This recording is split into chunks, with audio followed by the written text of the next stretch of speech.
in any case, we can move here to the next fight, guys. Should be a fun one where Payton Talbott, the Dana White Contender Series product, is taking on Nick Aguirre. And this is a fight where I definitely have to do more tape study and due diligence. But I know that Dan, the determined Argueta, was able to go out there and take out Nick Aguirre in his UFC debut last time out.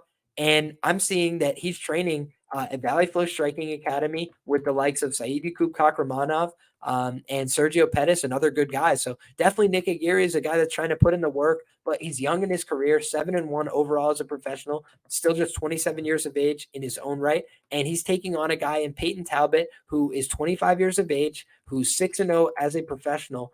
And he just got that big win on the Contender Series, dominant unanimous decision over Reyes Cortez, but he's also undefeated on the amateur scene as well. So he's riding an 11-fight win streak into this fight, and he's a very dangerous guy. Comes on strong as fights go on, makes his reads in the striking, and then throws to the body, to the legs, to the head, mixes it up with his targets, mixes it up with his attacks and his weapons, uses his hands, uses his feet.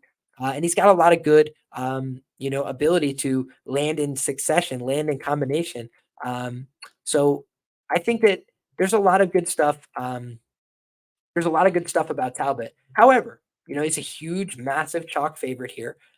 Let's take a look at the current lines. Minus 575, according to DraftKings. Minus 607 on the market average right now. So Talbot is definitely a very popular side, according to the market this week. And let's just look at what he opened, according to Bet Online, which is typically a house that opens a lot of these lines. Open minus 550. Now he's out to minus 850 on Bet Online. So a lot of money coming in on the Payton Talbot side. And again, I understand it. 1-0 on the Contender Series, 3-0 in Uriah Faber's A1 Combat organization.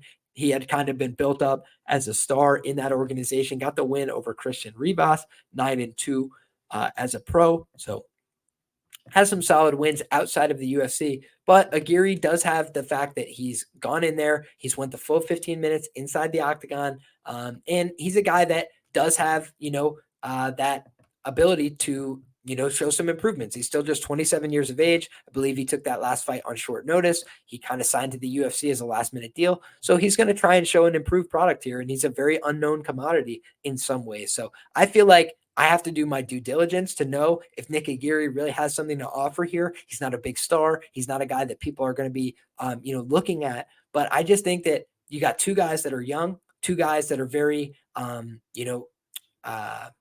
developmental, right, in their stage. But I do think that Payton Talbot has a higher ceiling based on what we've seen so far. So for me, leaning towards Payton Talbot here by finish. And I think that people might fade that because he went to decision last time out. But I think Reyes Cortez really fought like a dog last time to not get finished. So, yeah, I agree with MetaHuman Project, minus 600. No way I parlay this line. Absolutely. Contender Series tends to just get a lot of hype behind these guys when they get to the UFC. So nothing wrong with that. But shout out to my guy, Jake Fagan, who I do think hits the nail on the head here. Says Talbot being positioned here on the main card of a debut, like they're trying to fast track him. I think very confident. Don't see him running into usual debut issues. Yeah, I tend to agree. So interesting stuff. Fun fight, but kind of, would seem a bit out of place if they were putting it together for the Aguirre side, right? It does feel like the UFC is trying to showcase what they've got with Payton Talbot, but he's still got to go out there and deliver his end of the bargain. So I am definitely leaning towards Talbot inside the distance.